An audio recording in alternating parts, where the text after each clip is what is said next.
ஆன்மீக அன்பர்களுக்கு அன்பு வணக்கம். இந்த வீடியோல மகாலட்சுமி எங்கெங்கெல்லாம் வாசம் செய்றாங்கன்ட்டு பார்க்கலாம். செல்வத்துடைய அம்சமாகவும் பெண்களுடைய சொரூபமாகவும் விளங்குற மகாலட்சுமி இருக்கிற இடங்களை அறிஞ்சு நம்ம வழிபட்டோம்னா அவங்களுடைய திருவருளை பெறலாம். ஒரு 26 இடங்கள் இருக்கு. அது என்னென்ன இடம்னு பார்க்கலாம். ஃபர்ஸ்ட், திருமாலுடைய மார்பு. திருமகள் திருமாலுடைய மார்புல உரையிறாங்க. அதனால திருவுரை மார்பன் ஸ்ரீனிவாசன் அப்படின்னு திருமாலுக்கு ஒரு பெயர் இருக்கு. திருமகளுடைய அருளை பெற நம்ம தினமுமே திருமாலையும் வழிபட வேணுமா. திருமாலை விடுத்து திருமகளை மட்டும் நம்ம வணங்கக்கூடாதுன்னு சொல்றாங்க. திருமகளை புருஷாகாரம் அப்படின்னு சொல்லுவாங்க. அடியாருக்கு அருள் புரியும்படி திருமாலை தூண்டுபவள் தான் திருமகள். பசுவுடைய பின்புறம். பசுன்றது தேவராலையோ மூவராலையுமே முத்தேவியராலும் தொழப்பெறும் கோமாதா. காரணம், பசுவுடைய உடல்ல ஒவ்வொரு பாகத்திலுமே ஒரு தெய்வம் இருப்பதுதான். பசுவுடைய பின்புறத்துல மகாலட்சுமி வாசம் செய்யறான்னு சொல்லுவாங்க. காலையில எழுந்ததுமே நம்ம எதை பார்க்கணும்னு நிறைய இருக்கு. அதுல பசுவுடைய பின்பக்கமும் ஒண்ணு.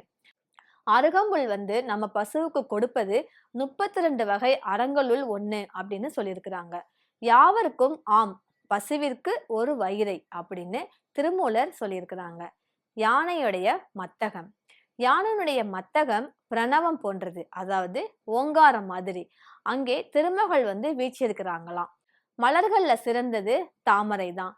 பூவெனப்படுவது பொறிவாழ் பூவே அப்படின்னும், பூவினுக்கு அருங்கலம் பொங்கு தாமரை அப்படின்னு கூறுவாங்க. தாமரை செல்வத்தை கொடுக்கிற ஒரு பூ. பொண்ணோட அளவை பத்மநதி சங்குநிதி அப்படின்னு சொல்லுவாங்க. பத்மம் என்றால் தாமரை.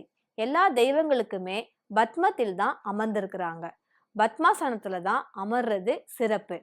திருமகளுக்குரிய இடம் தாமரை தான். அதனாலதான் அவங்கள மலர் மகள் அப்படின்னு சொல்லுவாங்க. திருவிளக்கு இல்லைன்னா விளக்கு இல்லாம பூஜை இல்லை. அதே மாதிரி எல்லா தெய்வங்களையுமே நம்ம விளக்கொலியில வழிபடலாம். அதனாலதான் வள்ளலார் அருட்பெருஞ்சோதியா ஆண்டவரை பார்த்தாரு. எல்லா தெய்வங்களுமே விளக்குல இருந்தாலும் விளக்கை லக்ஷ்மியா கருதுவது நம்மளுடைய மரபு. அடுத்து சந்தனம். மங்கள பொருளான சந்தனத்துல மகாலட்சுமி உரையிறாங்க. தெய்வங்களுக்கு உரிய கோடச உபசரணையில சந்தனம் அணிவிப்பதும் ஒண்ணு. சுப காரியங்கள்ல சந்தனம் அவசியமா இருக்கணும். அடுத்து தாம்பூலம். தாம்பூலம் மங்களகரமானது. சுப காரியங்களுக்கும் பூஜைக்கும் தேவையானது. நம்ம தாம்பூலத்தை மாத்திக்கிட்டோம்னா சம்மதம் அப்படின்னு ஒரு பொருள் இருக்கு. நெக்ஸ்ட், கோமயம். பசுவிடமிருந்து வெளிப்படுற அந்த கோமியம், அதாவது கோஜலம், இதுவும் பால், தயிர், நெய், வெண்ணெய் இந்த 5மே இறைவனுக்கு உகந்தது.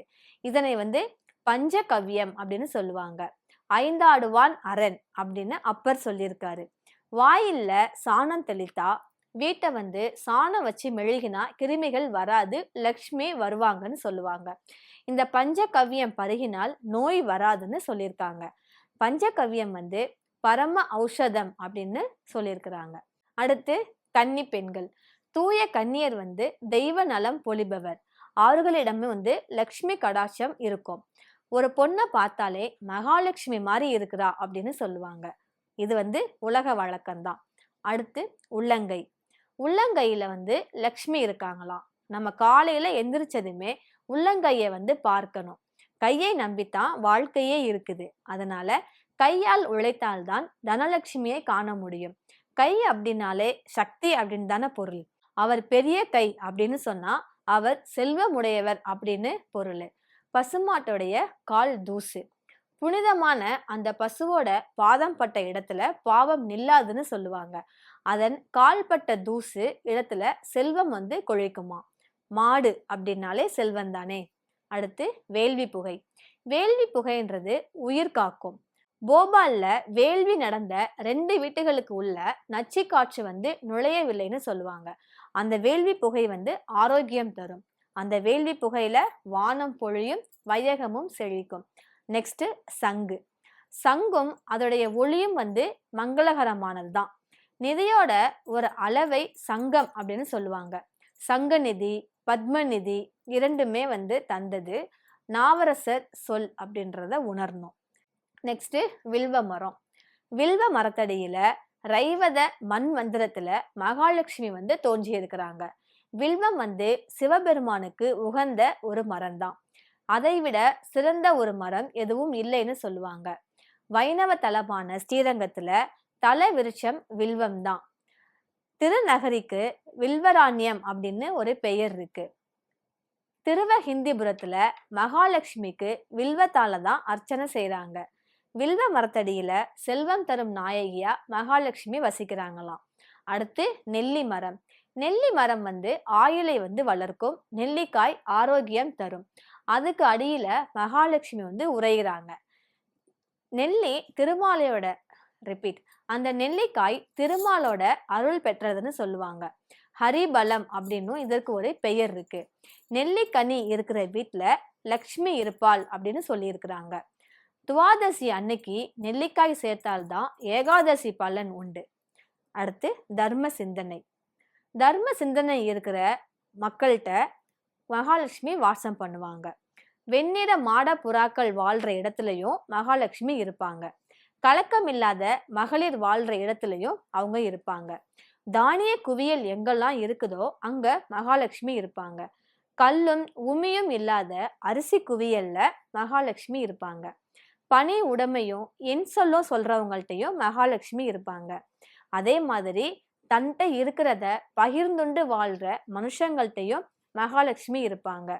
பெரியவங்கள்ட்ட பணிவாகவும் சிறியவங்கள்ட்ட இதமாகவும் நாவடக்கம் இருக்கவங்கள்ட்டையும் மகாலட்சுமி இருப்பாங்க.